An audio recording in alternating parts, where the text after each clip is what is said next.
días. Buenos días. ¿Cómo están? Bien. Almita. Buenos días. Hoy presentamos dos temas, después abrimos a preguntas. El primero viene Marat, secretario de Trabajo y Previsión Social. Él nos va a hablar de dos temas. Uno, Jóvenes Construyendo el Futuro, que vamos a mantener este programa de bienestar, y va a presentar hasta dónde vamos y en general el programa de Jóvenes Construyendo el Futuro.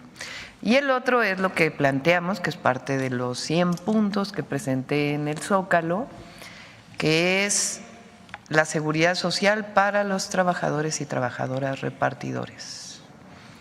Entonces, Marat, y después el detector de mentiras. Vamos a presentarlo antes de las preguntas. Marat.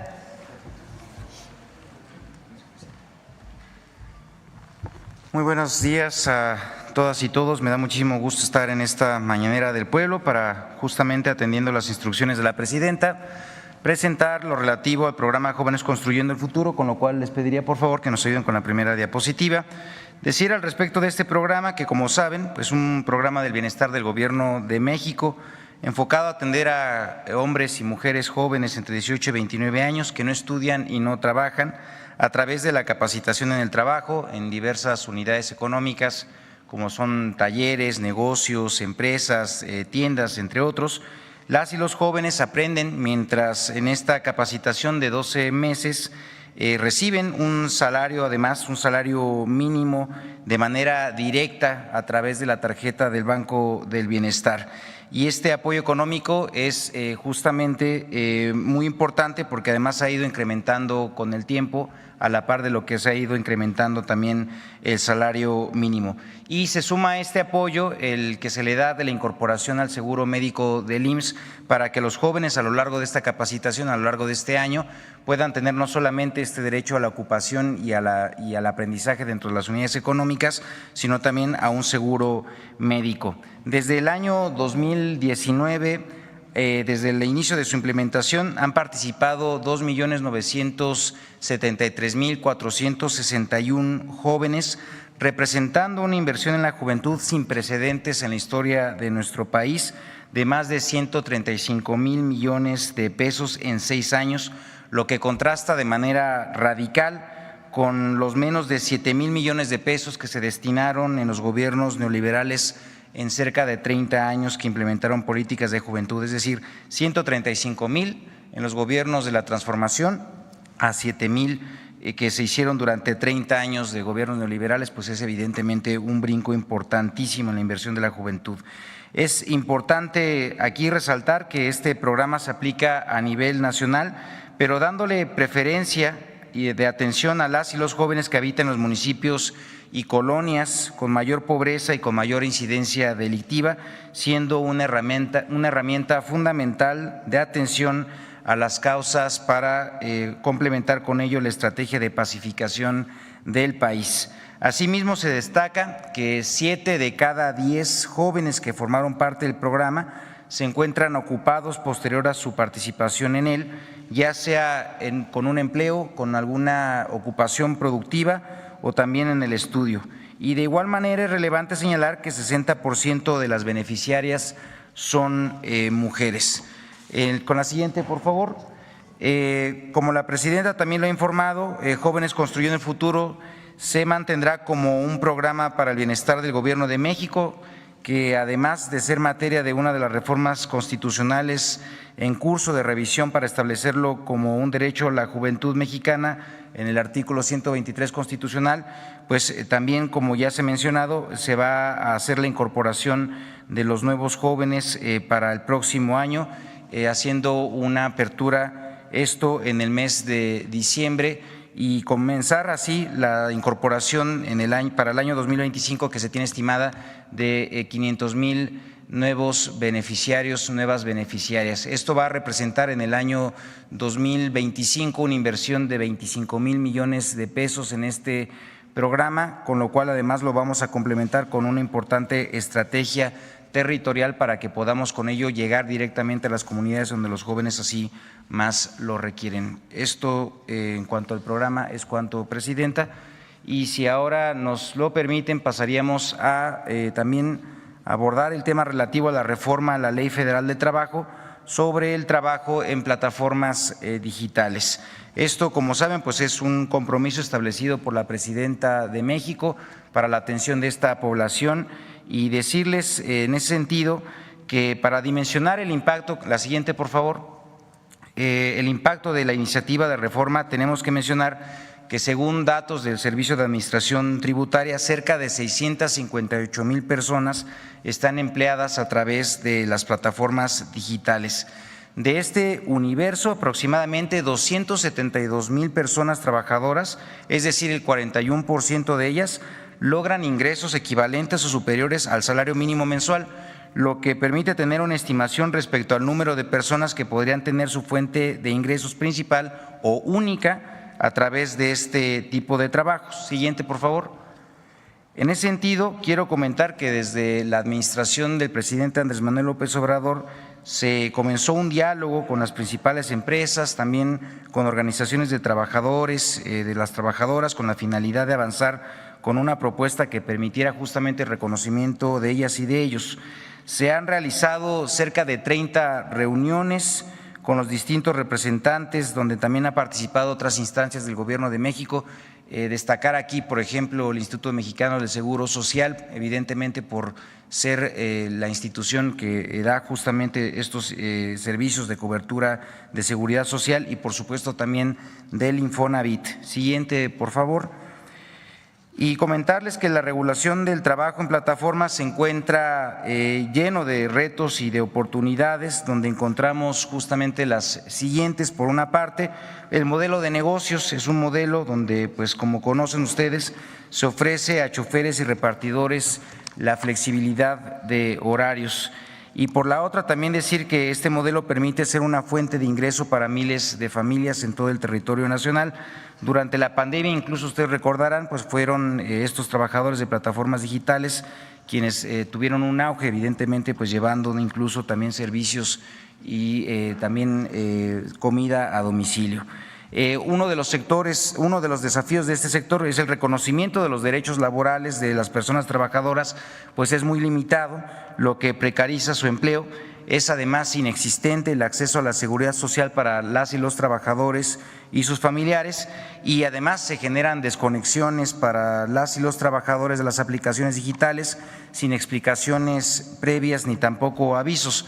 Esto pues evidentemente nos obliga ya también después de este diagnóstico a identificar una serie de mejoras que se tienen que hacer en términos legislativos para que podamos avanzar con la cobertura de este sector poblacional, y es por ello que estamos proponiendo una reforma a la Ley Federal de Trabajo, porque tenemos la necesidad de formalizar y de dignificar el trabajo mediante regulaciones innovadoras y específicas para el sector, manteniendo la flexibilidad, la autonomía, que son características propias de este modelo de negocios. Siguiente, por favor. Y bueno, pues a continuación, siguiendo las instrucciones de la presidenta Claudia Sheinbaum, es que justamente presentaré algunos de los puntos más importantes relativos a esta iniciativa. Por una parte, se añade un capítulo a la Ley Federal de Trabajo para regular el trabajo en plataformas digitales para choferes y para repartidores. Se establece la creación de un régimen transitorio para que el IMSS implemente un piloto de carácter obligatorio para las empresas. Por otra parte, las personas trabajadoras seguirán escogiendo sus horarios de trabajo, así como la o las plataformas en las cuales van a trabajar. Esto es muy importante porque se mantiene la libertad para las y los trabajadores, es decir, ellas y ellos son las que definen el tiempo donde van a estar conectados en las plataformas. También se reconoce la subordinación discontinua y acotada al tiempo efectivamente trabajado, es decir, se reconoce la subordinación discontinua, que es uno de los puntos que además pues se preguntaba al respecto de esto, y mencionar que además pues no se tiene afectación en el fondo ni tampoco ningún cambio en el modelo de negocio. ¿Qué es lo que estamos buscando con ello? Pues que haya claridad en las reglas de trabajo, que exista un registro de contrato ante el Centro Federal de Conciliación y Registro Laboral, que además la política de gestión algorítmica del trabajo que está pues detrás, digamos, o lo que administra en general el trabajo dentro de la plataforma, pues explique de manera muy clara las reglas del algoritmo, y este documento formará parte ahora también del contrato de trabajo. Con ello habrá muchísima más claridad para las y los trabajadores de los mecanismos de asignación de los servicios. Y uno de los puntos muy importantes es justamente el otorgamiento de la protección social, que es justamente que las personas trabajadoras que generen más de un salario mínimo tendrán derecho a los seguros y servicios del IMSS, riesgos de trabajo, enfermedades, incapacidad, maternidad, pensiones y guarderías quedarán así cubiertas. También tendrán derecho a créditos del Infonavit, como cualquier otro trabajador formalmente registrado, y tendrán seguro contra accidentes de trabajo todas las personas trabajadoras, independientemente de su monto de ingreso durante el tiempo efectivamente trabajado. Se establece, en la siguiente, por favor, se establecen reglas para la desconexión con y sin responsabilidad para las plataformas. Para los casos graves podrá ser inmediata por incumplimiento de pedidos o en general decirles las reglas con las cuales se dará que en al menos 3 días de anticipación previos a la desconexión pues puedan tener conocimiento de ello.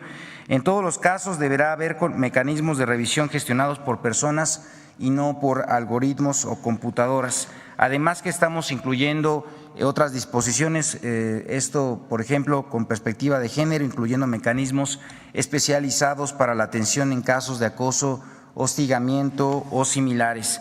Y por supuesto también respetando y cubriendo el pago correspondiente de utilidades para las y los trabajadores que participan en estas plataformas. Siguiente, por favor. Respecto a las facilidades e innovaciones en el aseguramiento en el IMSS, informo lo siguiente: se crean reglas específicas para el trabajo en plataformas digitales, incluyendo un programa piloto, como ya mencioné, para las plataformas, esto de 180 días. Va a haber un alta en el IMSS a inicio de mes sin pago, con un ajuste retroactivo y pago a final de mes. Se generarán registros patronales a nivel nacional para cada una de las plataformas digitales. En caso de que ocurrieran accidentes en el trabajo, la plataforma con la que se esté prestando el servicio el trabajador será justamente la que dará el aseguramiento y la cobertura. En caso de no alcanzar un salario mínimo, trabajadoras y trabajadores podrán optar por su aseguramiento en el régimen de personas trabajadoras independientes. Siguiente, por favor. Y en suma, para finalizar esta exposición, quisiera clarificar cuál es el sentido de esta reforma. Por una parte, las personas trabajadoras de plataformas digitales durante el tiempo efectivamente trabajado tendrán protección contra accidentes de trabajo, esto en el Instituto Mexicano del Seguro Social durante cada viaje o servicio o tarea prestado, beneficiando a 658,000 personas trabajadoras. Por otra parte, las personas trabajadoras con al menos un salario mínimo de ingreso generado en la plataforma tendrán todos los derechos establecidos por la Ley Federal de Trabajo y la Ley del Seguro Social, beneficiando a más de 272,000 personas y sus familias. Con esta reforma, Presidenta, estamos atendiendo el compromiso establecido por usted frente al pueblo de México, dando un paso sin precedentes en la protección de los derechos de las personas que trabajan en plataformas digitales. Y ahora, si me permiten, justamente para poder formalizar este compromiso, la Presidenta nos va a apoyar con la firma de la iniciativa del proyecto de decreto a la Ley Federal de Trabajo en materia de trabajo de plataformas digitales, con lo cual pues en los próximos días se estará haciendo la entrega correspondiente a las cámaras para que hagan su discusión, evaluación y eventualmente aprobación. Muchísimas gracias.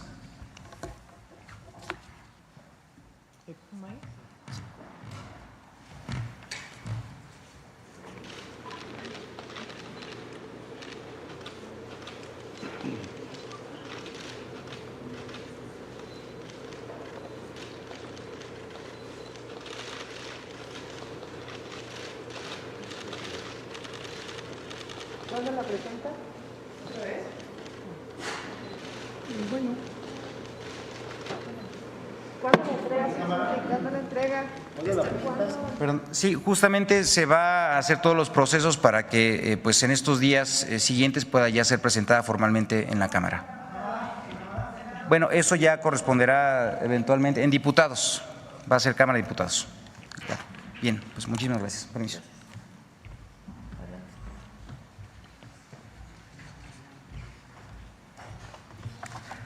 Con su permiso, Presidenta. Buenos días a todas y todos. Comienzo la sección agradeciendo a las y los ciudadanos que enviaron al correo electrónico detectordementiras@infodemia.mx sus consultas sobre diversas noticias falsas que circularon en medios de comunicación, redes sociales y plataformas de mensajería. Incluso, y esto hay que destacarlo, hubo quienes enviaron el material para elaborar el desmentido, lo que significa que las y los ciudadanos identifican las mentiras y cotejan la información con fuentes confiables. Juntos luchamos contra la infodemia. Durante estos últimos días hubo una avalancha de mentiras y tergiversaciones para desacreditar el método de insaculación que utilizó el Senado de la República para seleccionar los cargos que se elegirán en la elección extraordinaria del Poder Judicial en 2025, como si este método fuera un mecanismo antidemocrático, desorganizado e improvisado, olvidando que la insaculación es un método usado para eliminar la discrecionalidad y opacidad.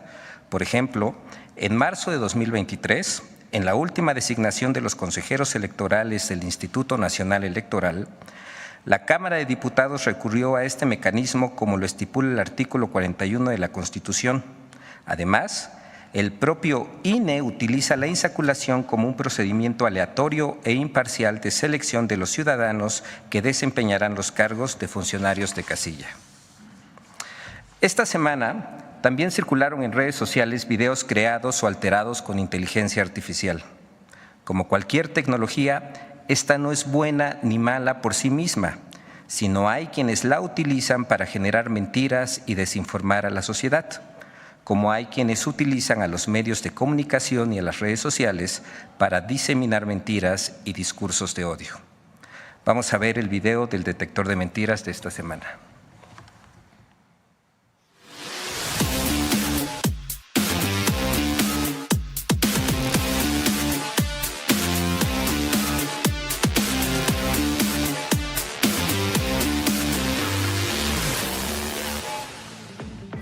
En la semana del 10 al 15 de octubre, en redes sociales y medios de información circularon mentiras sobre diversos temas que el detector de mentiras rastreó con el apoyo de la ciudadanía.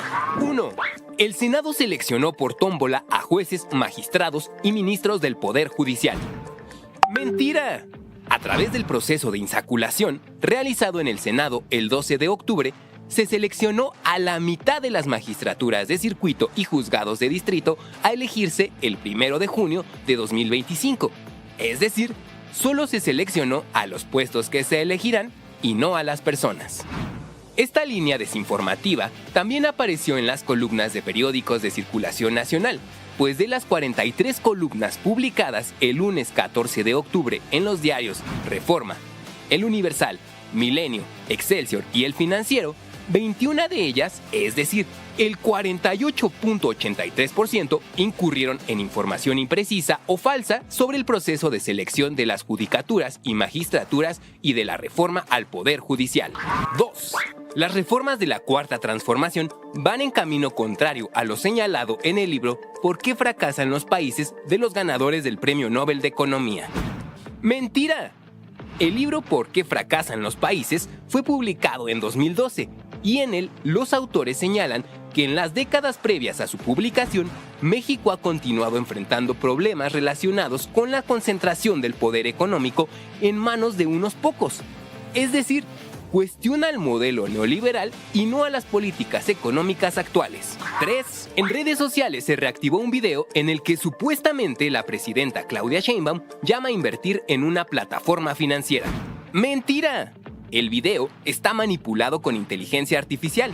El original corresponde a mayo de 2024, cuando la entonces candidata presidencial Claudia Sheinbaum desmintió que cerraría las iglesias en México si ganaba la presidencia. 4. Falso video del Palacio Real de Madrid con una manta con la leyenda "Nada por lo que pedir perdón". El video que circula en redes sociales fue creado con inteligencia artificial y compartido por Juan Flúger, responsable nacional de prensa del partido español Vox. 5. Es falso que las Fuerzas Armadas hubieran dado un mensaje de rendición en Culiacán, Sinaloa. El motivo del sobrevuelo de la aeronave militar en la ciudad de Culiacán fue por los ensayos que realizaron las Fuerzas Armadas para la inauguración de la Liga Arco del Pacífico en las instalaciones del Estadio de los Tomateros de Culiacán. 6. Circula un mensaje falso que asegura que el Senado de la República discute una ley que pretende encarcelar a religiosos por predicar a horas impropias. ¡Mentira! En la Gaceta Oficial del Senado mexicano no existe ninguna iniciativa similar o de este tipo. Esta mentira circula en mensajes desde 2016 y ha sido desmentida en varios países como República Dominicana, Bolivia y Colombia. 7. El Tren Maya sigue siendo objeto de las noticias falsas. En redes sociales se afirma que el recorrido del tren de Campeche a Mérida tarda más de 8 horas, mientras que un autobús realiza el mismo recorrido en 2 horas. ¡Mentira!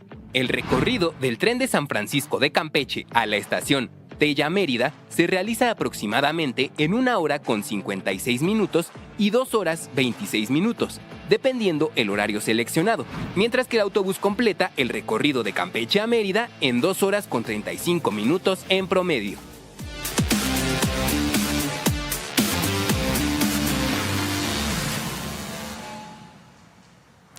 Antes de despedirme, reiterar que en Infodemia recibimos las solicitudes de desmentidos a través del correo electrónico detectordementiras@infodemia.mx. Muchas gracias y hasta el próximo miércoles, Presidenta. Bueno, nada más déjenme comentar sobre la iniciativa.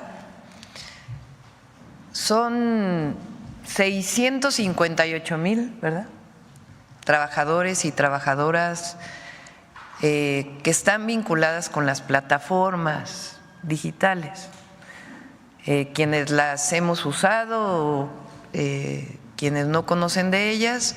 Uno, a través de una plataforma digital en el teléfono, solicita un servicio, sea alimentación o que llevan productos de alguna tienda.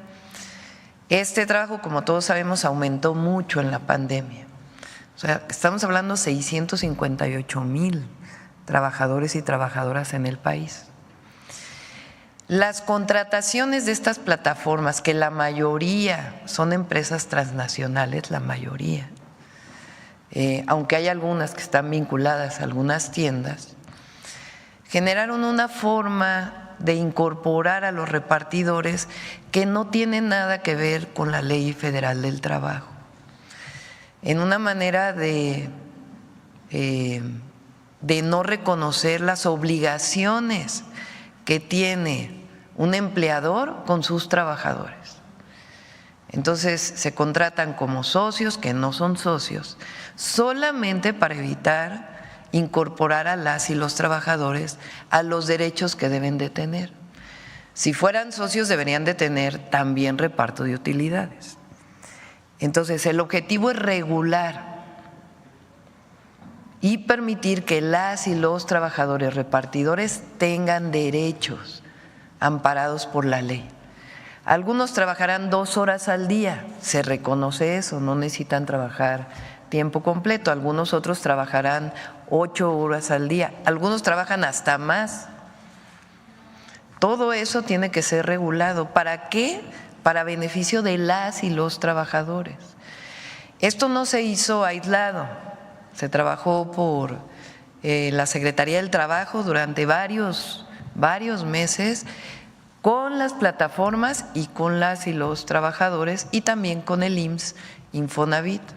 Entonces, el objetivo de esta ley es que tengan derechos, que tengan derecho al reparto de utilidades, que tengan derecho a ser atendidos en el Seguro Social si tienen un accidente, que tengan derecho a seguridad social si trabajan tiempo completo. Entonces, estamos mejorando las condiciones de vida de las y los trabajadores repartidores en México. Entonces, algo muy importante, casi en ningún país existe esto, pero es algo obligatorio y es parte de lo que nosotros concebimos en la Cuarta Transformación. No puede haber un esquema de trabajo que esté fuera de la ley. Tienen que incorporarse necesariamente a la Ley Federal del Trabajo. Entonces, esto es y es muy bueno. Al mismo tiempo, Jóvenes Construyendo el Futuro va a seguir, incluso va a pasar a la Constitución, ya va avanzado en el Congreso y pues tiene el objetivo de seguir atendiendo a las y a los jóvenes. Durante todo el periodo neoliberal se hablaba de la palabra oportunidad, que el joven tenga oportunidad de trabajar, que el joven tenga oportunidad o la joven de tener acceso a la escuela. Lo que nosotros concebimos es que son derechos a los que debe tener acceso una o un joven. Que quede atrás el nini, que quede atrás la palabra rechazado como parte del pasado que no queremos que vuelva y que las y los jóvenes mexicanos tengan acceso al derecho a la educación, al derecho a la salud, al derecho al trabajo. Y por eso Jóvenes Construyendo el Futuro va a seguir. Entonces, son dos temas muy importantes y ahora sí pasamos a las preguntas. Bueno, primera fila creo. A ver acá.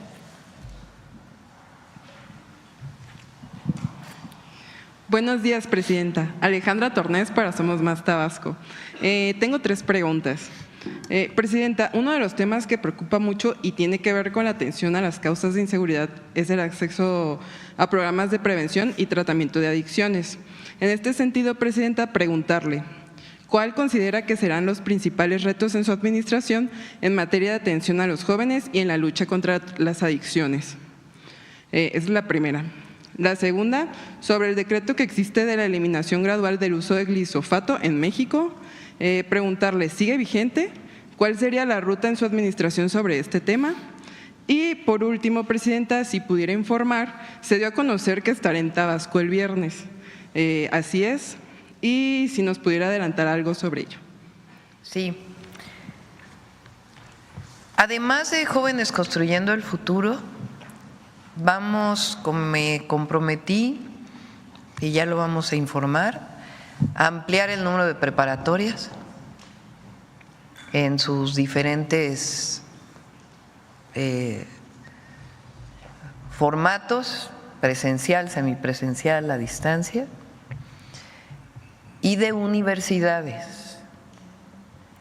En el caso de la educación media superior, preparatorias, CONALEP, bachilleres, todos los sistemas, son 32 sistemas en el país,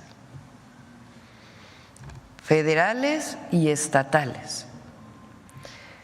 Los trabajadores, las trabajadoras de la educación que trabajan en la educación media superior, primero tienen diferentes formas de contratación, diferentes salarios y queremos mejorar las condiciones salariales y de contratación de las y los trabajadores de la educación. Pero además queremos reducir el número de opciones. Se avanzó mucho con el presidente López Obrador con la nueva escuela mexicana, también en educación media superior, para que hubiera un solo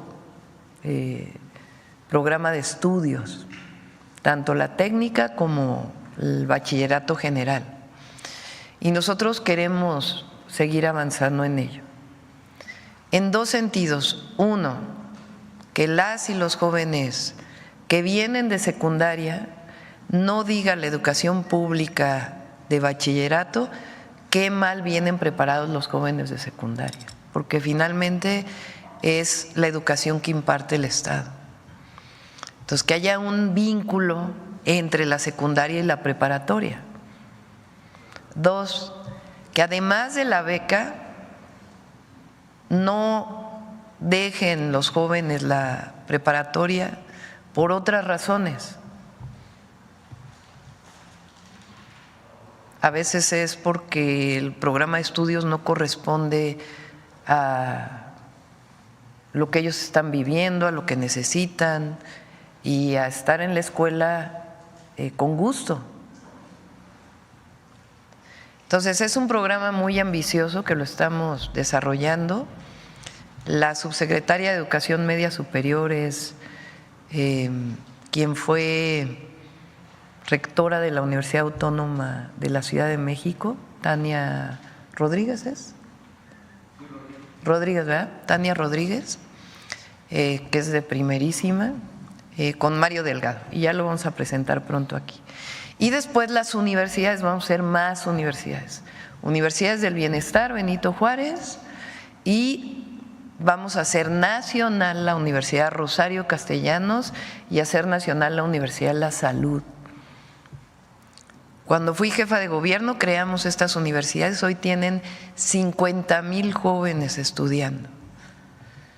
Lo que queremos es que con estos sistemas podamos ampliar al menos a 300,000 espacios más. Y además lo que den la colaboración que tengamos de las universidades autónomas como educación gratuita.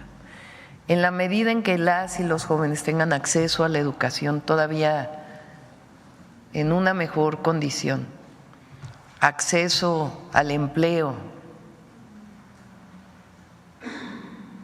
y a otros derechos que tienen para desarrollarse, en esa medida van a estar menos vinculados con la delincuencia o con adicciones. Y además el programa de difusión, comunicación, formación, capacitación contra las drogas, particularmente las drogas químicas, va a continuar, lo vamos a seguir fortaleciendo. Entonces, todo ello pues es un programa dirigido a las y a los jóvenes. Presentamos hace 2 días el programa de vivienda, que tiene un componente también para las y los jóvenes. Entonces, las y los jóvenes no son el futuro de México, son el presente. Y tienen que tener acceso a todos los derechos. Esa es una de las esencias de la Cuarta Transformación. Me confundí ayer, este fin de semana vamos a Tabasco, a Campeche y a Yucatán. El próximo fin de semana vamos a Baja Sur, a Baja California y a Guerrero. Entonces sí, este viernes vamos a estar en Tabasco, ya les vamos a dar a conocer los detalles. Y la otra era sobre los pesticidas, agroquímicos. Vamos a invitar al secretario de Agricultura y Desarrollo Rural para que no sé si es este lunes o al próximo que viene. El lunes viene. Ahí van a platicar, vamos a platicar del programa de SADER, tiene que ver también con todo ello. El programa de cómo vamos a transformar Segalmex en las tiendas de bienestar, vinculado con precios de garantía, con venta de productos directo del productor a las tiendas del bienestar. Entonces, todo ello lo vamos a platicar el lunes. A ver, por acá. Ahora vamos para allá. Buenos días, Presidenta. Muchas gracias. En primer lugar, si nos pudiera compartir cuál será la estructura operativa del Consejo de Desarrollo Regional que había anunciado el 1 de octubre. Sí. ¿De empresarios? Sí. Ustedes conocen a una empresaria joven que nos ayudó en la campaña, ella es Altagracia Gómez. Ella ha venido trabajando con nosotros de manera honorífica y con mucho entusiasmo, y ella va a coordinar este consejo. Vamos a incorporar a cámaras y empresarios de manera individual o empresarias. Y el objetivo es justamente este programa que se presentó ayer, que he venido presentando, que presenté durante toda la campaña. No, nosotros sí queremos inversión extranjera directa, por supuesto, queremos inversión privada, pero no queremos solamente inversión por la inversión. El asunto es para qué queremos inversión. pues es para generar buenos empleos. Y lo que queremos es el bienestar de las y los mexicanos. Entonces, ¿cómo ordenamos esa inversión a partir de incentivos y de un programa nacional que tenga que ver con el Programa Nacional de Energía, con el Programa Nacional Hídrico o con el Plan Nacional, con todos los planes nacionales que de acuerdo a la Ley de Planeación tiene que desarrollar el gobierno? Entonces, el objetivo es decir, ¿en dónde es mejor que invierta una empresa que utiliza mucha agua? Pues no en los lugares donde no hay agua, sino en los lugares donde hay acceso al agua, como fue el caso de Constellation Brands con el presidente López Obrador, que se iba a poner en Mexicali, cuando Mexicali es una de las zonas del país con mayor estrés hídrico o menos posibilidad de tener agua, y se movió de ahí, se puso en Veracruz, donde hay agua y está a un año de inaugurarse. Ese es el objetivo, que la relocalización de las empresas que viene por el tratado, que se está dando por el tratado, tenga una orientación de desarrollo regional, que las viviendas que vamos a construir pues estén vinculadas a los centros de trabajo. Entonces, todo ello, pues la idea es hacer un consejo con empresarios nacionales, con la Cámara de Comercio de Estados Unidos, que estuvo ayer en la reunión, y que se haga este programa que llamamos de polos de bienestar. El presidente creó 12 polos de bienestar en el sur-sureste, que van desarrollándose y que le vamos a dar seguimiento. Y nosotros estamos con un modelo similar, en donde queremos que se creen 100 parques industriales en el país para los próximos 6 años. ¿En dónde van a tener la energía, dónde van a tener el agua, cómo las y los trabajadores que trabajen ahí van a tener acceso a la vivienda? Todo ello es parte de esta estrategia, más que plan, estrategia de desarrollo regional, y va a coordinar Altagracia Gómez. Muchas gracias, presidenta. Como segundo tema, en Revista Fortuna publicamos que en algunas dependencias como la Secretaría de Hacienda se presentó un fenómeno de puertas giratorias, es decir, que funcionarios de esta dependencia se fueron a trabajar a una empresa proveedora de servicios de asesoría financiera, porque la Suprema Corte de Justicia de la Nación declaró inconstitucional una de las disposiciones de la Ley de Autoridad Republicana que prohibía a funcionarios públicos ir a trabajar a empresas privadas porque esto representa un conflicto de interés, al menos durante 10 años. ¿No se debería insistir desde el Congreso en dejar claro que por el bien del pueblo las puertas giratorias están prohibidas, presidenta? Sí, y ahora viene, no se olviden, porque ahora viene más completo el que nadie pueda ganar más que la presidenta. Entonces, la reforma está en la Cámara de Diputados, tiene que aprobarse y tiene que estar en la Constitución. Lo envió en su momento el presidente López Obrador, pero encontraron distintas vías y distintas formas de ampararse frente a ello. Entonces, la austeridad republicana es para todos y para todas. ¿Qué quiere decir la austeridad republicana? Que no puede ser que el servidor público quiere decir que estamos al servicio del pueblo. A mí no me gusta llamarle funcionario público, sino servidor público, servidora pública, porque es muy claro que nuestra tarea es estar al servicio del pueblo de México. ¿De dónde viene el salario de todos los servidores y servidoras públicas? De los impuestos del pueblo de México, de los impuestos de las y los mexicanos.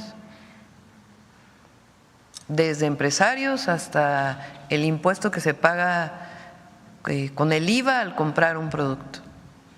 Pues no puede ser que las y los servidores públicos tengamos salarios que excedan el salario de la presidenta, que se redujo a la mitad desde el periodo del presidente López Obrador. Entonces ese es el principio juarista de no puede haber gobierno rico con pueblo pobre.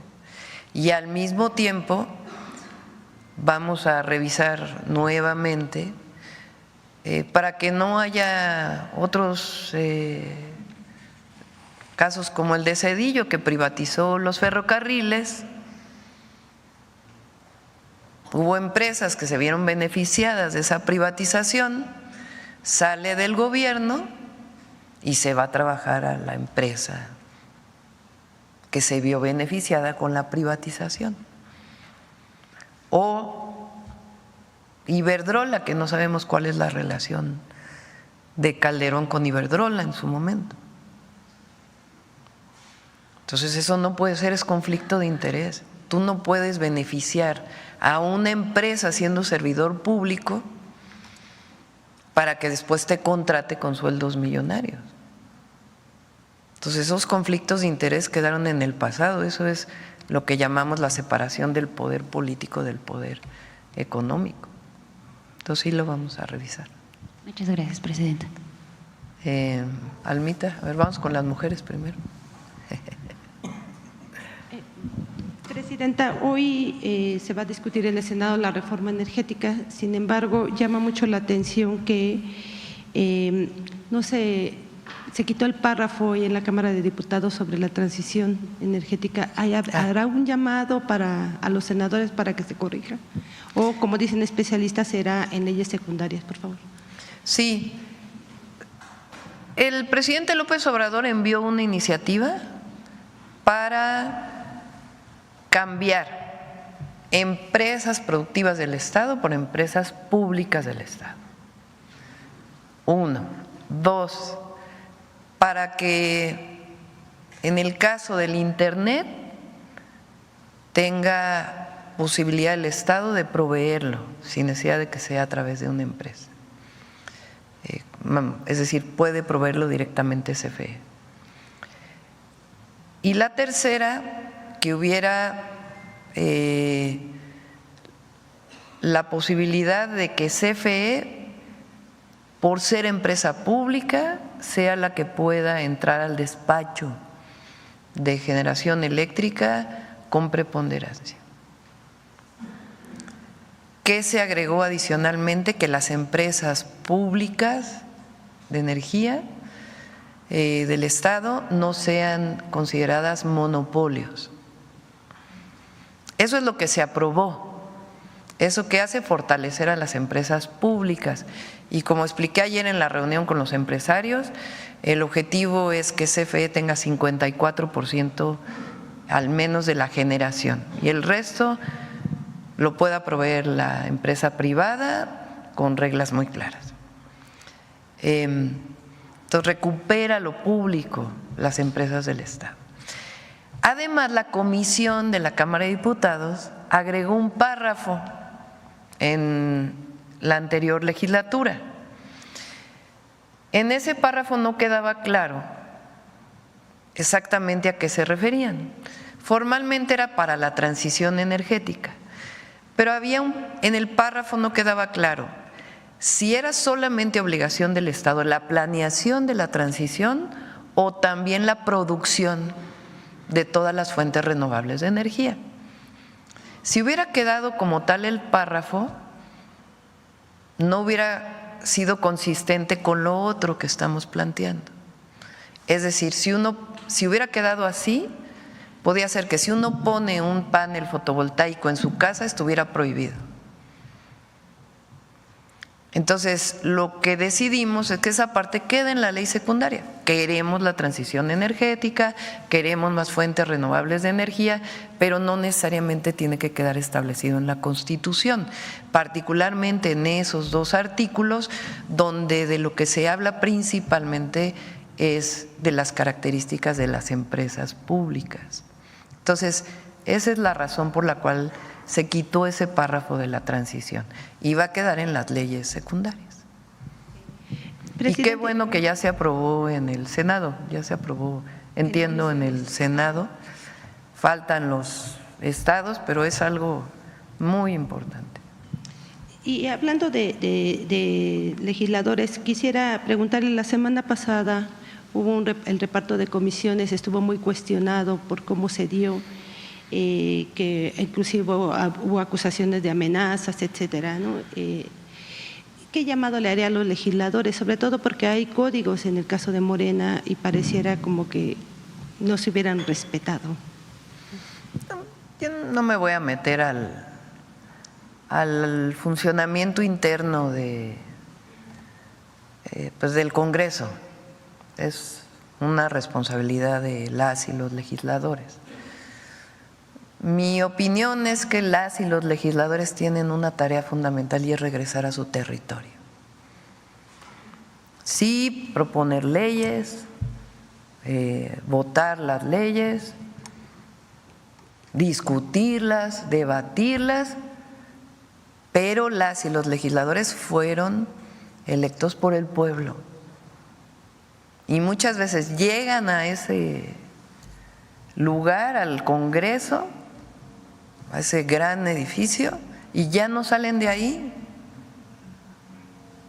Son representantes populares.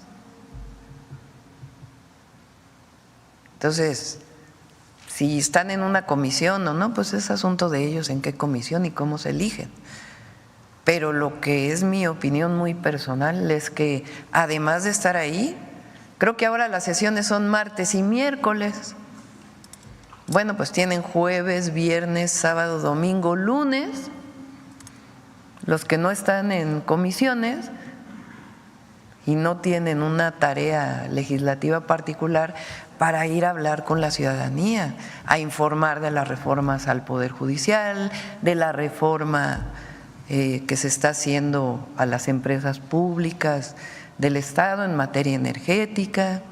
Esa es una tarea fundamental, a territorio, así como nosotros vamos a territorio viernes, sábado y domingo, las y los legisladores a territorio. Hay que dejar un poco el escritorio e irse a territorio. Gracias. Y ya nada más la última pregunta es, ayer Rosario Piedra dice que sí quiere ir mantenerse como presidenta de la CNDH. ¿Usted cómo la ve? En el gobierno pasado pues sí se le impulsó para el cargo, se le defendió en el cargo, de hecho, ¿no?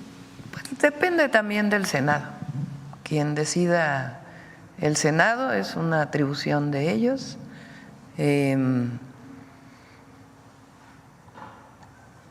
Y quien ellos vayan a decidir, creo que están por abrir la convocatoria y pues ellos tendrán que decidir. Rosario pues es de alguna manera un símbolo por ser hija de doña Rosario Ibarra de Piedra. Doña Rosario,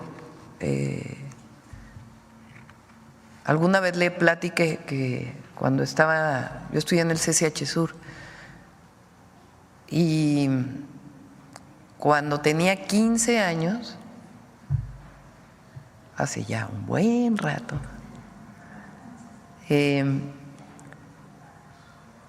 las madres de desaparecidos políticos durante un tiempo hacían una huelga de hambre en la catedral, previo al informe presidencial, como una presión de resistencia civil pacífica para que el entonces presidente, estoy hablando de la época de López Portillo,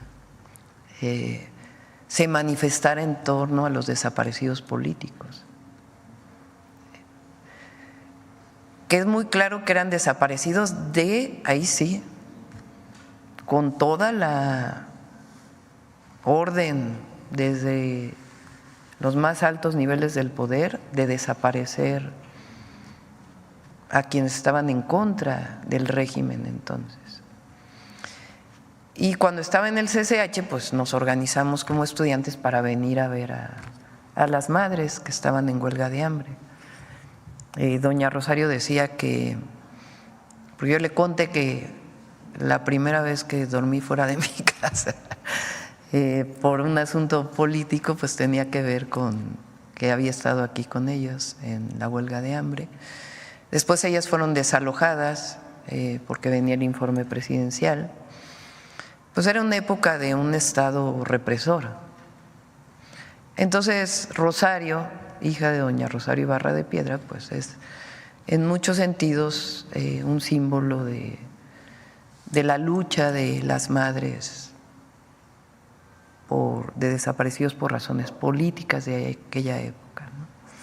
Entonces, pues tiene todo nuestro reconocimiento y respeto, pero ya la decisión de quién va a ser la presidenta o el presidente de la Comisión Nacional de Derechos Humanos, pues le corresponde al Senado de la República. Acá, mujeres dijimos primero y luego vamos. Gracias, presidenta. Dalila Escobar, de Proceso. Primero preguntarle, bueno, ayer Genaro García Luna envía una carta al juez Brian Cogan. Estamos a nada ya de que se dé la sentencia al exsecretario de Seguridad de Felipe Calderón. Y bueno, él habla de que fue implacable cuando tuvo que enfrentar a los grupos criminales que producen y distribuyen la droga. También, incluso, bueno, en parte de esta carta, que fueron 5 hojas, dijo que México todavía hablaba en presente con el expresidente López Obrador, estaba viviendo una especie de convulsión por el desmantelamiento del Poder Judicial, que incluso se dedicaba el expresidente a perseguir a quienes no eran afines a él o a quienes en realidad eran sus detractores, ¿no?, políticos.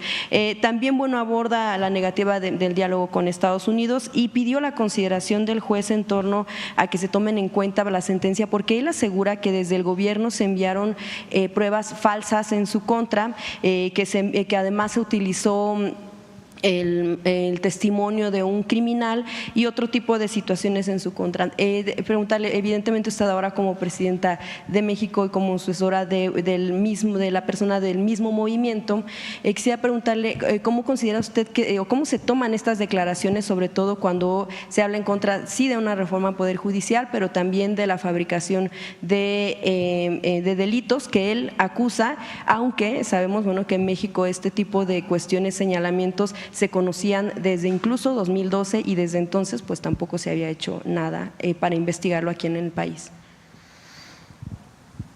Mucho cinismo, ¿no? La verdad. O sea, ¿quién es Genaro García Luna?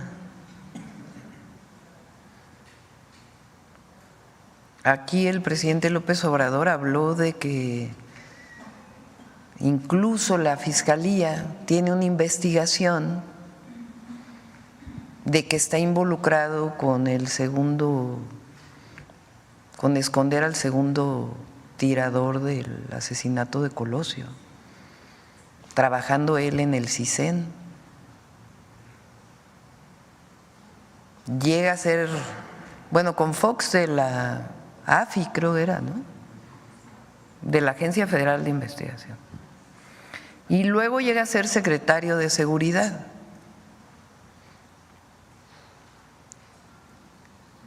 Y un jurado en Estados Unidos, o sea, una fiscalía de Estados Unidos y un jurado de Estados Unidos, da pruebas de su vínculo con el narcotráfico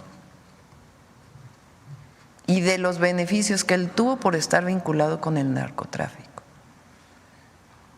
En un momento en donde se había decretado una guerra contra el narco.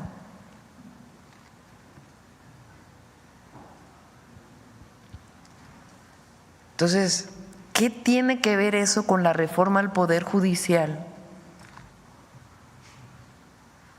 ¿O quién es García Luna? ¿Qué autoridad moral tiene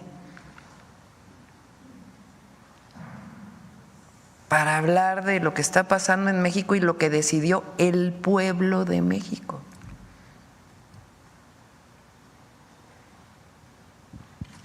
Pues es como, la verdad, no sé, pongan ustedes el adjetivo. Lo que queremos ver es cuál es la sentencia. ¿Y qué va a decir el expresidente?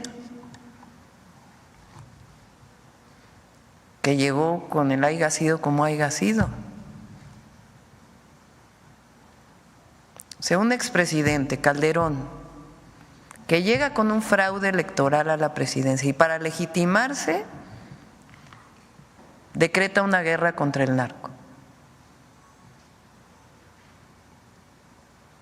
Y pone como responsable de la guerra contra el narco, pues vamos a ver la sentencia de hoy, ¿no?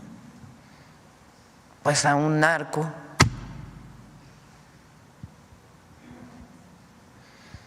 Entonces, ¿qué tiene que ver la Carta de las relaciones México-Estados Unidos?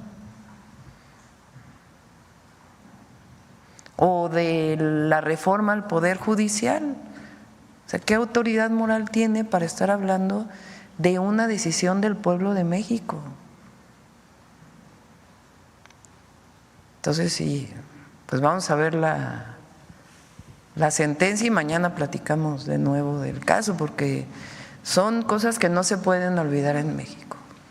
No se pueden olvidar, porque quien olvida repite los mismos errores. Y nosotros tenemos que estar informando de esto. Es obligación de las y los mexicanos estar informados, porque ahora resulta que es una víctima el señor, pues lo digo. ¿Le parecería justa cadena perpetua, que es uno de, pues obviamente el límite de la sentencia? No me meto ahí, que decida él.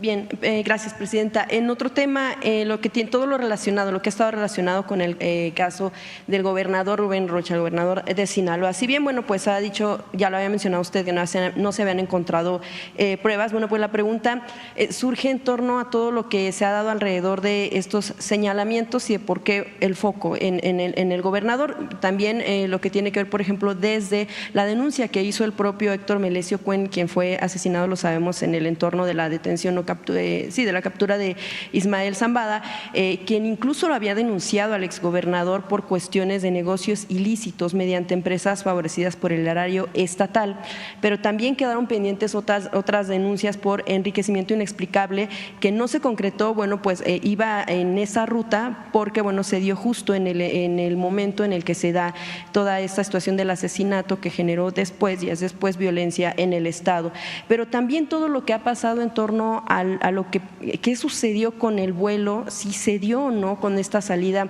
del gobernador Rubén Rocha el día en que se detuvo al Mayo y, bueno, que se llevó a él y a uno de los hijos de Joaquín Guzmán a Estados Unidos, donde pues ahí continúan. Y también, bueno, porque lo que se ha mencionado es que no hubo tal salida del gobernador, que hubo la salida de un vuelo, pero en el que no iba él. Él mostró un documento de bitácora, sin embargo se ha hablado de que podría ser no contundente, como si, por ejemplo, la muestra del pasaporte con el sello o alguna imagen donde pudiera corroborarse que en efecto fue él quien estuvo en Estados Unidos. De hecho, a partir de una investigación que se publicó incluso un proceso, el propio gobernador ha acusado a periodistas como Luis Chaparro, incluso también a periodista Susana Oresti, de orquestar riesgos alrededor suyo, una campaña, y el propio reportero también ya ha denunciado amenazas a partir de este tipo de señalamientos públicos por parte del servidor público.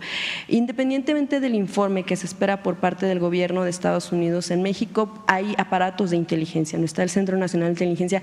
¿Cuándo se va a presentar por parte del gobierno un informe en torno a lo que han recabado respecto de esta investigación y qué sucede con Estados Unidos? ¿Por qué ha pasado tanto tiempo y no se ha dado este informe para tener mayor certeza y evitar que se diga o se niegue cierta información, sobre todo para dar certeza al pueblo de Sinaloa?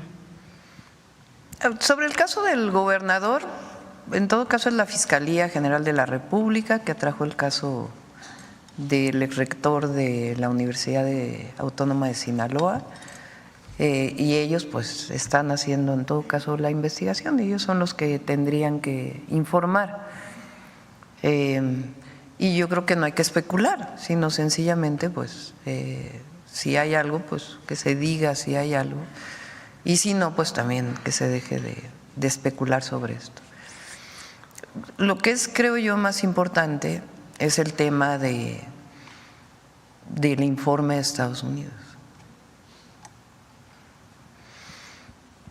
Porque el tema es cómo es que se da esta detención. O sea, no olvidemos, Sinaloa no tenía homicidios. No estoy diciendo que no deba detenerse a los delincuentes. En eso todos estamos de acuerdo, que quien delinque debe de haber cero impunidad. Pero veamos qué pasa. Sinaloa prácticamente no tenía homicidios. Viene una detención que no es una detención que venga de instancias del gobierno estatal o del gobierno federal o de las fiscalías, sino que hay un supuesto secuestro del Mayo y se lo llevan a Estados Unidos. Después sale que hay alguien que salió liberado, no quiero dar los detalles. ¿Qué pasó? Y a partir de ahí se desata una ola de violencia en Sinaloa. Lo menos que las y los mexicanos debemos exigir es qué pasó, cómo se dio esta detención, por qué salen liberados delincuentes que fueron entregados por extradición de México.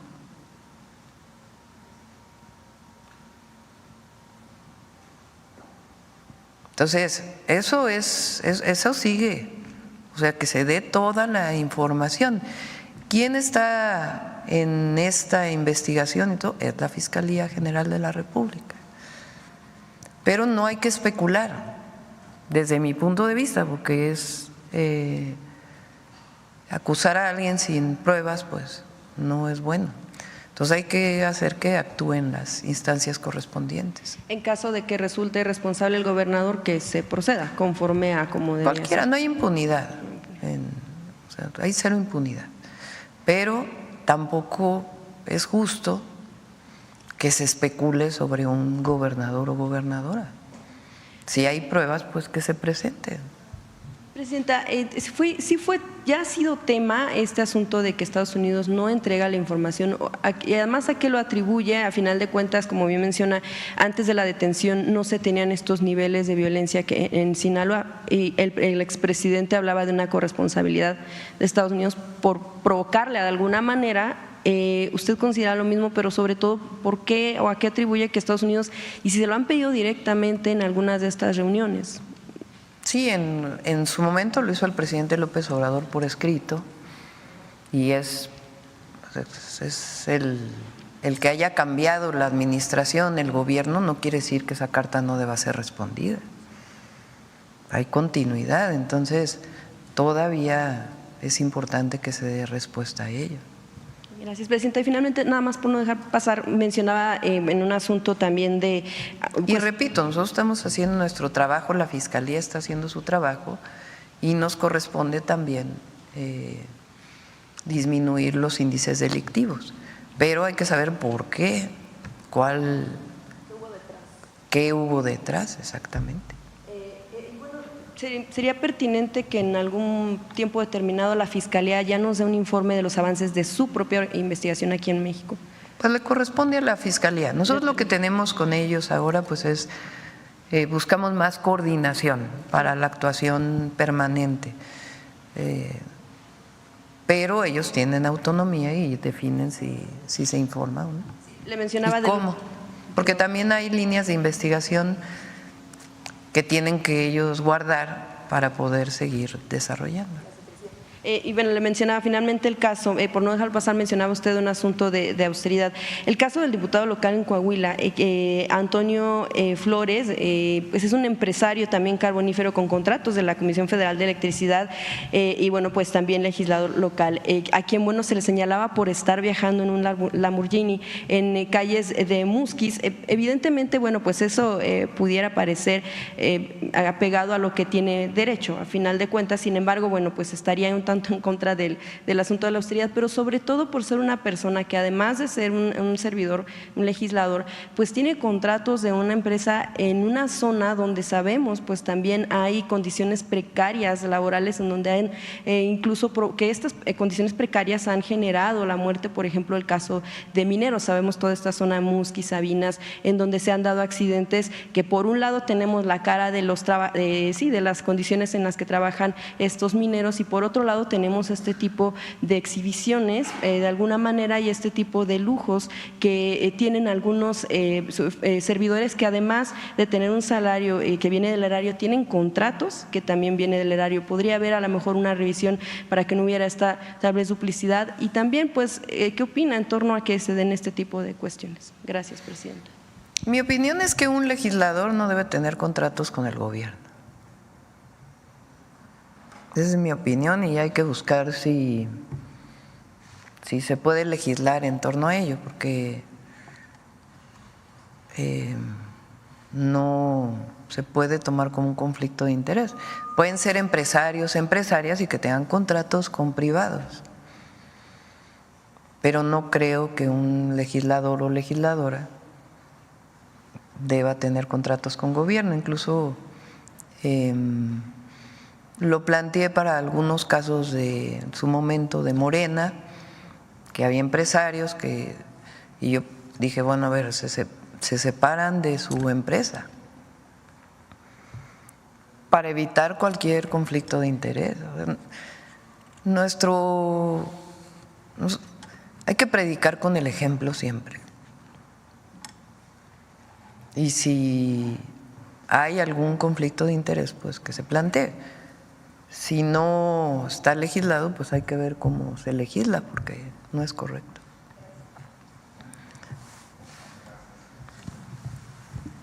Muchas gracias, presidenta. Julio Mar Gómez, de Sin Puntos ni Comas y la Agencia de Medios Digitales del Pacífico. Muy amable, aunque ya dijo que no estaría en Baja California Sur, pues quiero saber si en Baja California… Sí voy a estar, pero no este viernes, sino al otro. Sí, exacto. Particularmente, pues, el alcalde de Los Cabos, Cristian Agúndez, así como el gobernador Víctor Castro y dependencias federales han trabajado de manera enfáticamente en el tema de vivienda, pues buscando los terrenos factibles para cumplir con este programa tan ambicioso de vivienda. Y podría, así que si ya me dijo que es el próximo viernes, precisar qué temas tratará, si será de vivienda, si será sobre la desaladora de agua, y también pues si habrá algún otro tema, o en sí incluso a qué municipio visitará en el estado. Y hablando de este tema sobre la vivienda, el presidente Andrés Manuel López Obrador nos ayudó a los medios, a los periodistas independientes con el tema de seguridad social, con el tema del IMSS, y nos adecuó, ayudó a ingresar, a los que no teníamos seguro. ¿Podríamos tener nosotros acceso a la vivienda también? Es buena, sí. Pues ¿tienen Infonavit también? No, solamente es el seguro. Pues lo vamos a ver. Ahí Paulina le encargo que nos ayude con Octavio para que puedan tener acceso al Infonavit. Excelente noticia. Sí. Muchas gracias. Muchas gracias, presidenta. En otro tema, pues ayer se comentó sobre las inversiones de las empresas estadounidenses en beneficio a la economía. Tan buena noticia que quedó pendiente la otra pregunta. Vamos a ir a Los Cabos, a La Paz y a Mulegé probablemente. Perdón. Queremos ir a los 3 municipios. Yo me comprometí a que el programa de vivienda lo íbamos a iniciar en Los Cabos. Si ustedes van a Los Cabos, hay una realidad muy triste que el presidente López Obrador avanzó muchísimo en muchísimas cosas, pero es tal el rezago de todo el periodo neoliberal que hay muchos temas que todavía evidentemente faltan. Uno de ellos es una realidad muy lacerante en donde trabajadores y trabajadoras del turismo, de Los Cabos y de otros lugares, pero particularmente ahí, viven en condiciones muy, muy precarias. Entonces tienes esta gran distancia entre un cuarto de hotel que se paga en dólares. $1,500 promedio. $1,500 la noche. O más. Sí, claro. Porque hay hoteles en Los Cabos y cerca que son muchísimo más. Y del aeropuerto a la zona hotelera, pues vas viendo una cantidad de viviendas muy, muy precarias. y eso pues es injusto. Entonces, ya tiene meses, y eso fue con la autorización del presidente López Obrador, ya como presidenta electa, que desde SEDATU se está haciendo un censo para todas esas viviendas, dónde trabajan, desde cuándo viven ahí, y la idea es poderle brindar una vivienda digna a todas esas trabajadoras y trabajadores. Entonces lo vamos a ir a anunciar allá a Los Cabos, están encontrando si hay terrenos federales o estatales, y si no, lo que significaría la adquisición de un predio para poder construir vivienda. Muchas gracias. Sí, a mí también se me pasó, disculpe. Es que Bueno, en el siguiente tema, Presidenta, exactamente como es muy buena noticia la de ayer, pues las empresas estadounidenses, en beneficio de la economía y el bienestar de México, pues en medio del desarrollo de este diálogo que CEO que se realizó, pues, ¿qué comentario podría decirnos sobre pues, la manifestación de los empleados del Poder Judicial que insisten y persisten en esta situación? Y pues con la visita del embajador y estos diálogos tan importantes que mejoran la economía del país, pues preguntarle si se despausó ya la relación con el embajador de Estados Unidos y si fuera de este acuerdo, llegó a un acuerdo que no fuera económico, hablando de otro tema el día de ayer. Sí, fue una muy buena reunión. Ayer les mencioné, y además es la razón por la cual es la reforma al Poder Judicial. Se ha estado diciendo por muchos comentócratas y adversarios que el objetivo de la reforma al Poder Judicial es que la presidenta o que Morena tenga control sobre el Poder Judicial. Entonces, lo que les dije ayer es lo que he dicho en otras ocasiones. Si eso fuera cierto, pues era mucho más fácil hacer una reforma al Poder Judicial como la que hizo Zedillo en 1994. ¿Qué reforma fue esa? Pues había 20 y tantos magistrados, ministros, se movieron a todos y entraron, ¿qué son ahora? 11, ¿no? 11. ¿Cómo se nombran? Por la mayoría calificada del Senado, y si no hay mayoría calificada, directamente por la presidenta o el presidente. Entonces, hubiéramos hecho una reforma igual, a ver, se van todos los ministros actuales y la presidenta va a nombrar a los 11 nuevos, porque tenemos mayoría calificada como movimiento político, y si no, de todas maneras, pues la presidenta nombra. Entonces, ¿para qué hacer una votación popular de jueces, magistrados y ministros si el objetivo es que la presidenta tenga control sobre la Suprema Corte? Entonces, eso se los mencioné ayer, les dije, no, el objetivo es que se acabe la corrupción en el Poder Judicial. Por ahí ayer lo comenté, el informe de la ministra presidenta, de su propuesta que presentó del nepotismo. Para quienes nos escuchan, ¿qué es nepotismo? Que familiares directos trabajen en el Poder Judicial. Este es el informe de la ministra Piña, que sacó antes de que entráramos nosotros, en septiembre creo. 37.4% de relaciones familiares en órganos jurisdiccionales, reconocido por ella.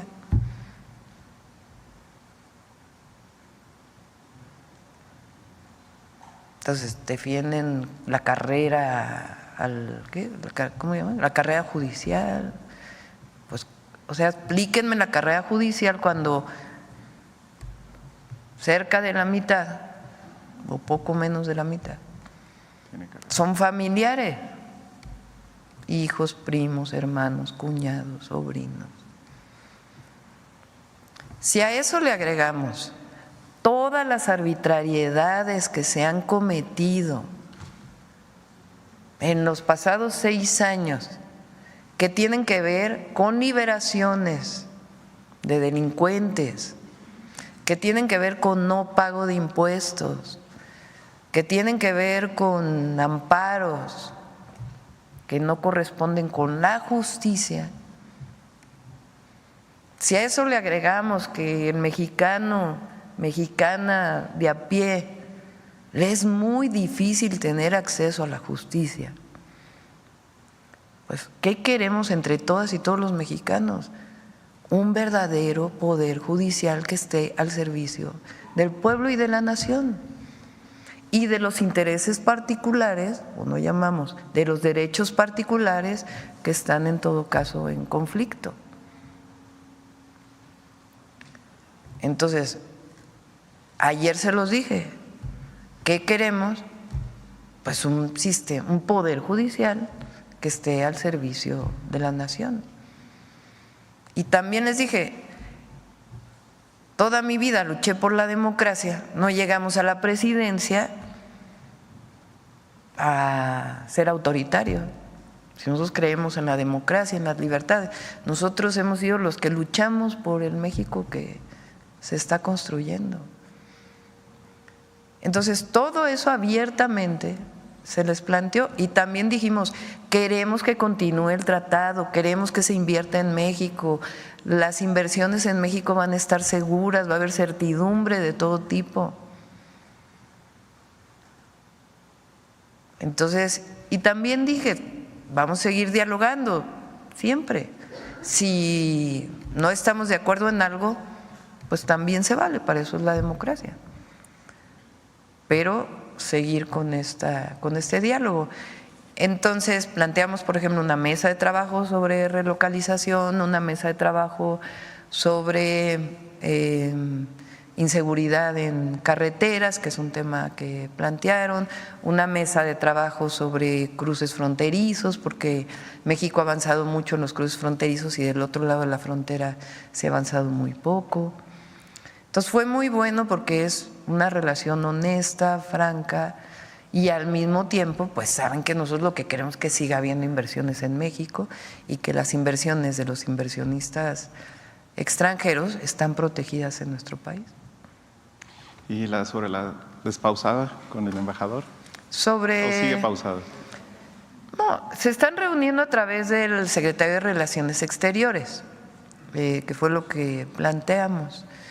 Ya tuvieron una reunión, han tenido varias reuniones y la idea es que, me decían que además es una norma establecida, que la relación con cualquier país y en particular con Estados Unidos, pues quien coordina esa relación es el secretario de Relaciones Exteriores. Entonces, si se quiere hablar con el secretario del Trabajo, pues a través de la Secretaría de Relaciones Exteriores se dice, pues queremos hablar del trabajo, sobre el tema del tratado y estos temas, y pues con gusto se reúnen ambos países. Muy bien, gracias, presidenta.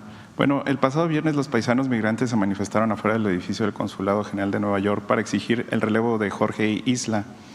A su vez, lanzaron una convocatoria para recopilar firmas y lograr su destitución, convocatoria que han recopilado pocos más de 1,000 firmas, pues que aseguran los paisanos que no hay méritos propios para que Jorge Isla reciba tal designación, debido a que sus indiferencias con la comunidad de migrantes en Nueva York ha sido bastante fuerte y que esperan que sea escuchado por usted o el canciller Juan Ramón de la Fuente. Esa es una denuncia que nos llega de paisanos migrantes. Sí, le encargué al canciller que lo revise. Vi estas denuncias, solicitudes y pues hay que revisarlo. ¿Qué tanto es así, qué tanto no? Pero que sepan nuestras paisanas y paisanos que lo que queremos es fortalecer los consulados para la atención, para su atención. Muchas gracias, Entonces, presidente. lo vamos a hacer. Gracias. Acá, Sonora otra vez por acá. Sí, gracias, Presidenta. Demián Duarte, de Sonora Power. Primero felicitarla por el asunto de las plataformas. Creo que es muy importante, refleja mucho la visión de lo que usted plantea, pues de lo que es el humanismo mexicano, ¿no? Que es importantísimo. Lo mismo que el avance que se dio y ya la aprobación de esta regulación para que los salarios mínimos nunca vuelvan a estar por debajo de la inflación, que pues ya es una realidad. Mire, a mí me dio mucho gusto estar y participar ayer en el acto el diálogo con los CEOs de México y Estados Unidos, y sobre todo, usted debe saber, ¿no? Siempre la tierra llama, ¿no? Me dio mucho gusto, aunque no se dijo abiertamente ayer, el mayor proyecto de inversión que hay en este momento en México está en Sonora, ¿no? De México Pacific Limited. La señora Sara Berstov, la CEO de esta compañía, pues enfatizó mucho el compromiso que hay respecto al desarrollo, incluso con las comunidades, durante su mensaje. Es un gran proyecto de desarrollo de lo que es la industria de la energía. En este caso se trata de gas natural que se va a trasladar de Texas hasta Puerto Libertad y que consta de 15,000 millones de dólares, como estoy seguro que usted ya lo conoce. Mire, abordo este tema en específico porque creo que es interesante decirlo. A mi estado, a Sonora, parece que los astros se le están alineando más con usted. Mire, está el tema de esta mega inversión, que es la mayor que hay en este momento de desarrollo en México. Usted ayer dio a entender, aunque no lo afirmo, que el proyecto del auto eléctrico para todos los mexicanos o línea pues estaría pensándose en Sonora, y es algo que es además natural porque allá tenemos los recursos naturales, es decir, el litio, el cobre, también tenemos la experiencia en el desarrollo de este tipo de proyectos. Está Ford Motor Company con mucha experiencia, 40 años, contribuyó mucho Sonora en el desarrollo de un proyecto que se hace en Arizona de auto eléctrico que es Lucid Motors. Tenemos el personal, hay una cadena de valor muy importante relacionada a la industria automotriz y bueno, está el tren de pasajeros a Nogales, que también es un gran asunto. Está también el tema de la infraestructura portuaria, aeroportuaria, la carretera. Entonces, evidentemente que es Sonora y es lo que nosotros estábamos buscando y creo que lo estamos consiguiendo con usted.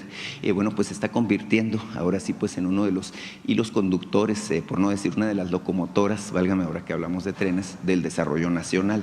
Me gustaría, señora Presidenta, si nos puede comentar un poco de la perspectiva que usted está encontrando ahora que le pongo aquí sobre la mesa todos estos asuntos que se relacionan con mi estado, para tratar nosotros de alinear qué es lo que nos depara el presente y el futuro al respecto del desarrollo.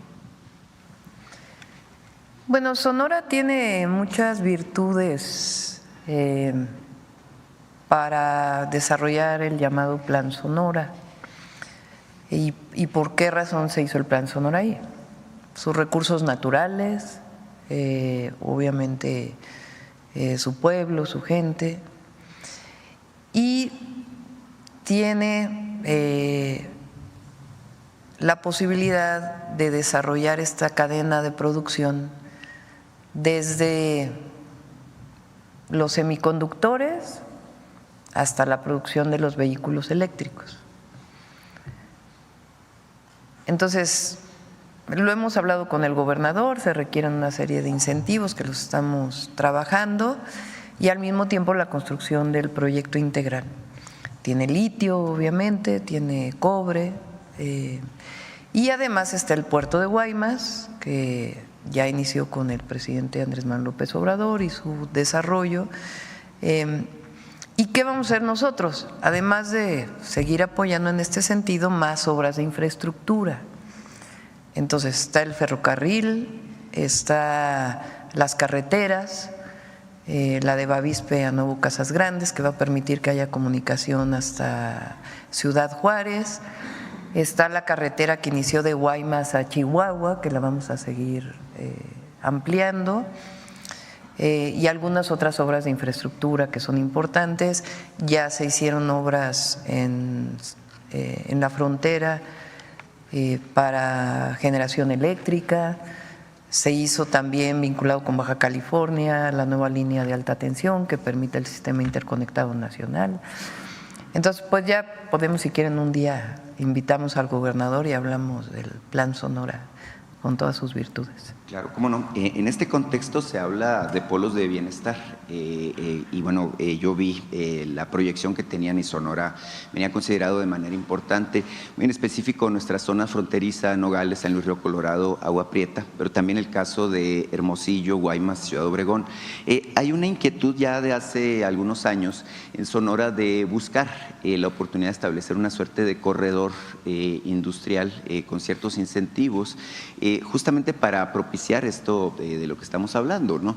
Se piensa en el corredor Nogales hasta Cajeme, pasando por Hermosillo y Guaymas, justamente para identificar esta cadena de valor, por ejemplo, relacionada con la industria automotriz. Es preguntarle, Presidenta, si es posible o si está sobre la mesa esta cuestión de encontrar estos polos. Se habla de 10 parques industriales en específico para Sonora, de los 100 que usted está proyectando. Y bueno, ¿qué tipo de incentivos pudiéramos estar pensando que se pueden dar al caso de Sonora como estado además fronterizo? Si quieren, repito, sea en Sonora o aquí, presentamos todo el plan Sonora, desde infraestructura hasta el desarrollo de los parques industriales y todo lo que estamos planteando. Estamos considerando también un proyecto de agua que desde hace tiempo se tiene para suministrar de agua a Hermosillo.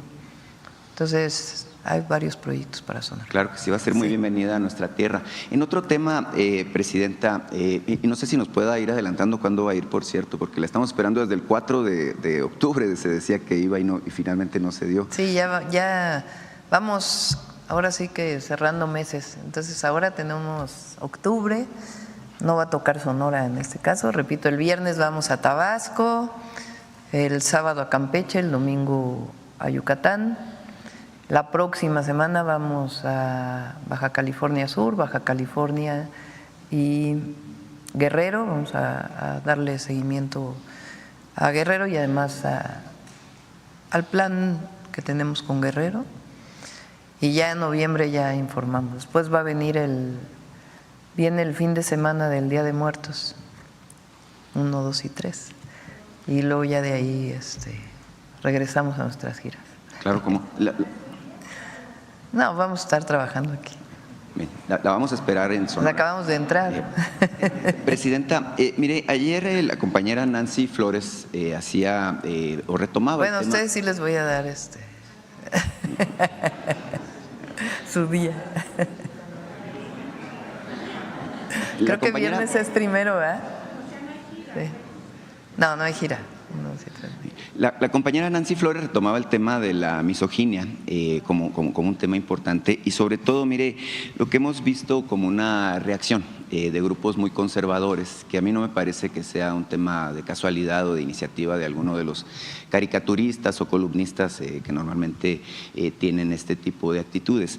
Usted misma, señora Presidente, ha sido por momentos, cuando era candidata y creo que también desde que asumió el cargo, pues ha sido objeto de estos ataques misóginos, no solamente del comediante del que hablamos la anterior ocasión que me tocó la palabra, sino también de caricaturistas que incluso la han dibujado con correa y en circunstancias que obviamente no voy a repetir aquí por lo peyorativo que son, pero me parece muy grave, así como agreden a Andrea Chávez o a otras senadoras o a gobernadoras también, y se atreven también en el caso de la primera presidenta de México, genera esto una preocupación, porque mire, si se atreven con ustedes, evidentemente pues no se van a tocar el corazón para hacerlo con otras mujeres. Y la reflexión, señora Presidenta, es que violencia pues es violencia, ¿no? Independientemente de que sea mediática, verbal, que sea violencia comunitaria, violencia laboral, acoso, lo que sea, al final de cuentas todo tipo de violencia tiende a engendrar más violencia, ese es el asunto. Y mire, usted sabe, yo soy padre de familia, tengo 2 niñas, pero seguramente muchos más tenemos esta preocupación respecto a la reacción que hay ahora que usted ostenta el cargo como presidenta. Evidentemente, más allá de si usted decide o no denunciar, que es su derecho, por supuesto, hacerlo o no, creo que es bien importante su voz. Su voz es muy fuerte, su voz es muy poderosa y esta voz, bueno, que refrenda en mucho esta reafirmación de lo que es el poder de las mujeres y el derecho que tienen las mujeres a participar en la vida pública y a tener una una vida libre de violencia. Mire, le quiero exponer un caso que me contactaron los familiares. No voy a dar nombres ni circunstancias en el ánimo de no revictimizar, pero me contactaron en términos de que hubo un secuestro de 3 mujeres, una abuela, una madre y una hija, las 3 de la misma familia. Esto ocurrió en abril, estuvieron secuestradas durante 6 meses, pagaron 2 veces el rescate de los familiares y después las asesinaron. Aparecieron los cuerpos, el 25 de septiembre pasado. Me pidieron incluso, muy fuerte el asunto, que le entregara un documento donde le piden su apoyo para que se haga justicia. El tema, señora presidenta, es muy grave. La violencia pues es un hecho y evidentemente nos gustaría escuchar su voz manifestándose al respecto de lo que es este embate de fuerzas conservadoras, fuerzas oscuras que buscan violentar a las mujeres de nuestro país. Muchas gracias por su atención. Demián Duarte, de Sonora Power. Sí.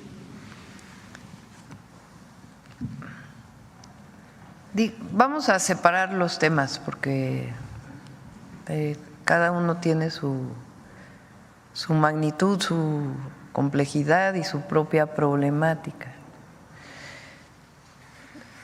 ¿Cuál es el problema de esta crítica en redes sociales, esta ofensiva, esta ofensa, vamos a llamarla así, contra la senadora Andrea Chávez? Que no tiene que ver con su actuación política, sino se fueron a un tema personal, íntimo,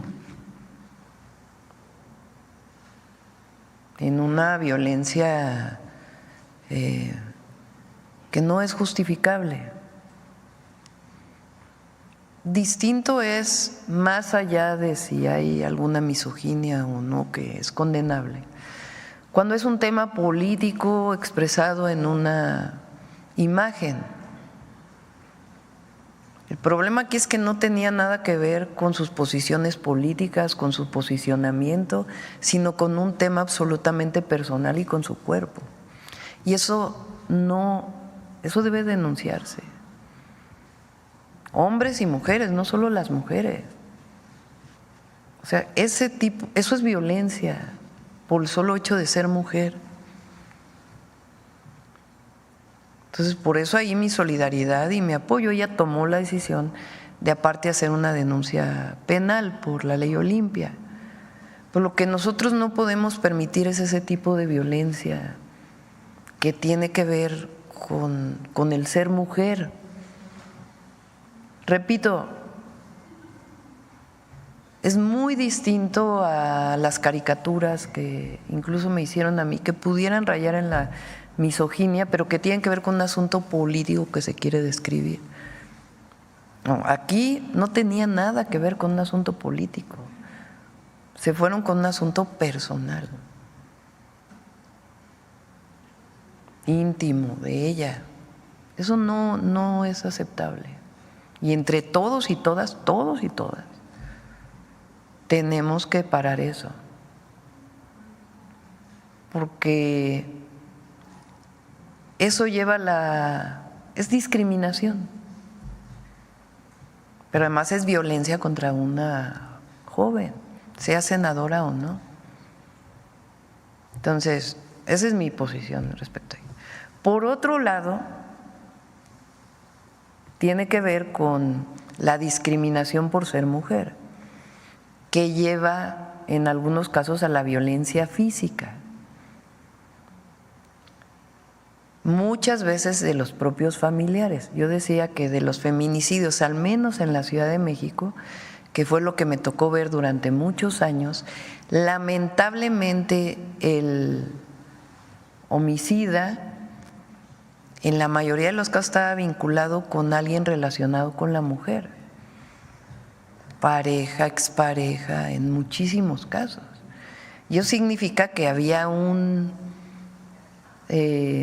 círculo de violencia que a lo mejor no fue denunciado o no fue atendido en su momento y llega incluso al feminicidio. Entonces, también ahí, por eso las leyes que se presentaron, las modificaciones, las reformas y el trabajo que tenemos que hacer conjuntamente desde la prevención hasta la cero impunidad. Y la otra es este caso que planteas, que hay que ver si es un tema de por ser, hay que atenderlo, y hay que ver si es un tema de por haber sido mujeres o es un tema de delincuencia organizada por algún otro caso. Pero nos va a corresponder, y tiene que ser así porque soy mujer,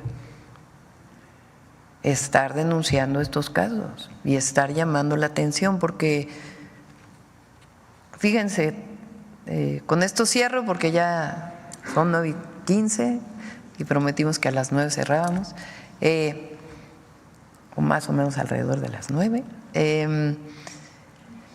Cuando dije en mi discurso, presidenta con A, porque lo que no se nombra no existe, bueno, ya casi nadie se atreve a decir presidente, la presidente.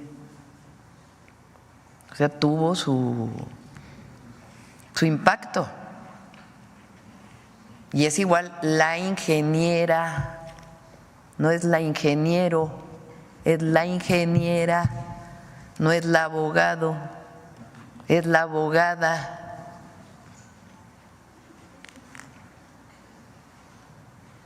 Entonces, así como eso, vamos a seguir insistiendo todo el tiempo que me permite el pueblo de México estar en este lugar, atendiendo la violencia contra las mujeres, sea en dichos, sea en redes sociales, denunciándola aquí. Este es un espacio muy importante y también de reivindicación, porque no solamente es eso, por eso el jueves lo dedicamos a las heroínas de la patria, unas que conocemos y otras que no conocemos tanto. Bueno, cerramos aquí. Gracias a todas y a todos. Nos vemos mañana.